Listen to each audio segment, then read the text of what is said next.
acknowledging Memento Mori, said famously by Marcus Aurelius, that to remember that you will die, remembering that you are mortal, and yet your time is limited.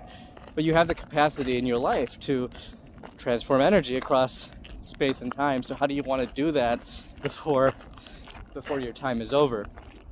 But I bring this back to the idea of investing in 401ks and things like that.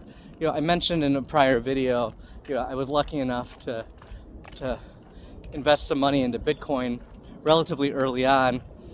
Back when I initially did, I was a medical resident, and residency is kind of your first job, not necessarily your highest pay.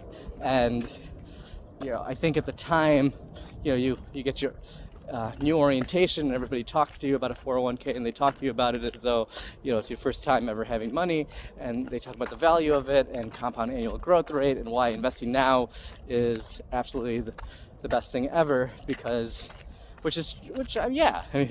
investing early is really good.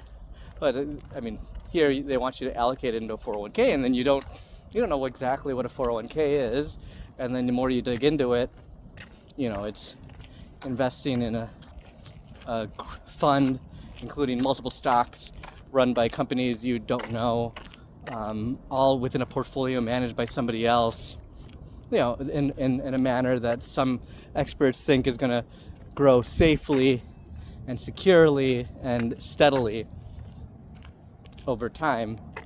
But you don't know any of those companies, and you don't know how that's going to happen. So you don't even know whether they're aligned with your value system, your morals, or what you want, how you want to transform your energy across space and time. So you just kind of do that, and then assume it's going to grow.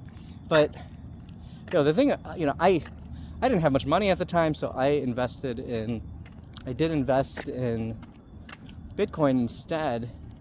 Not necessarily at the amount of the people allocating a 401k, but anyhow, it was, it was a good decision. Long story short.